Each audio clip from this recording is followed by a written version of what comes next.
Friends, the last few weeks of 2023 were difficult for many people in Tamil Nadu.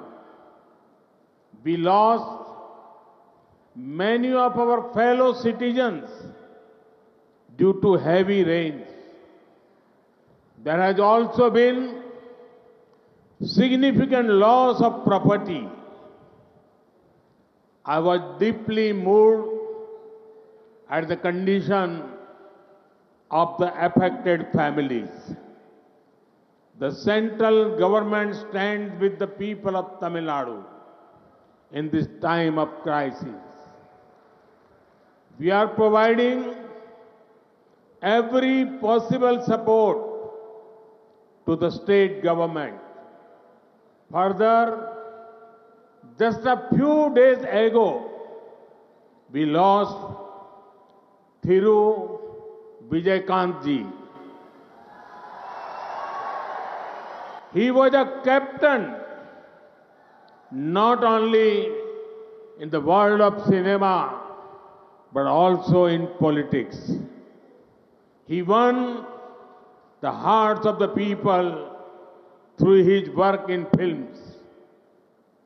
As a politician, he always put national interest above everything.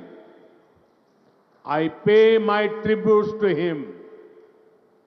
I also express my condolences to his family and admirers.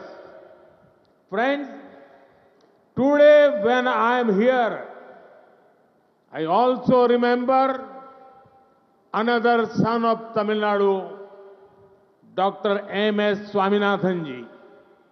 He played an important role in ensuring food security for our country.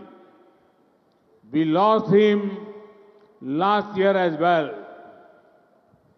நண்பர்களே, தமிழ்நாட்டில் பலருக்கு 2023ஆம் ஆண்டின் கடந்த சில வாரங்கள் மிகவும் கடினமானவையாக இருந்தன.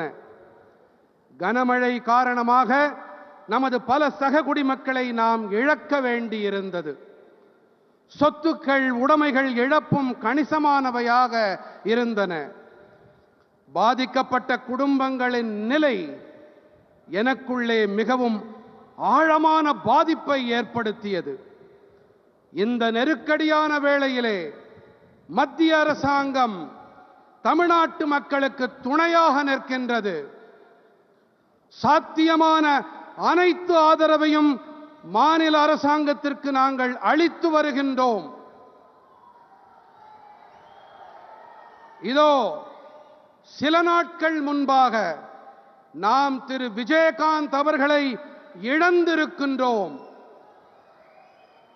அவர் cinema உலகின் கேப்டன் மட்டுமல்ல, அரசியலிலுமே அவர் கேப்டனாக இருந்து வந்திருக்கிறார். திரைப்படங்களில் அவருடைய செயல்பாடு காரணமாக, அதன் வாயிலாக அவர் மக்களின் இதயங்களை கொள்ளை கொண்டிருக்கிறார். ஒரு அரசியல்வாதி என்ற முறையிலே அவர் அனைத்திற்கும் மேலாக தேசிய நலனுக்கு முன்னுரிமை அளித்து வந்திருக்கிறார். அவருக்கு நான் என்னுடைய அஞ்சலிகளை காணிக்கையாக்குகின்றேன். அவருடைய குடும்பத்துக்கும் அபிமானிகளுக்கும் நான் என் ஆழமான இரங்கல்களை உரித்தாக்குகின்றேன். நண்பர்களே, இன்று நான் இங்கே தமிழ்நாட்டில் இருக்கும் வேளையிலே நான் தமிழ் மண்ணின் மேலும் ஒரு மைந்தரான முனைவர் எம்.எஸ். சுவாமிநாதன் அவர்களையும் நினைவு கூறுகிறேன். அவர் நமது நாட்டின் உணவு பாதுகாப்பிற்காக ஒரு முக்கியமான பங்களிப்பை அளித்தார். கடந்த ஆண்டிலே நாம் அவரையும் இழந்திருக்கிறோம். புதிய தலைமுறை சேனலை யூடியூப்ல சப்ஸ்கிரைப் பண்ணுங்க. புதிய தலைமுறை சோஷியல் மீடியா ஹேண்டில்ஸ் ஃபாலோ பண்ணுங்க. புதிய தலைமுறை ஆப்பை டவுன்லோட் பண்ணுங்க. டிஜிட்டல் தளங்களில் புதிய தலைமுறை எங்கேயும் எப்போதும்.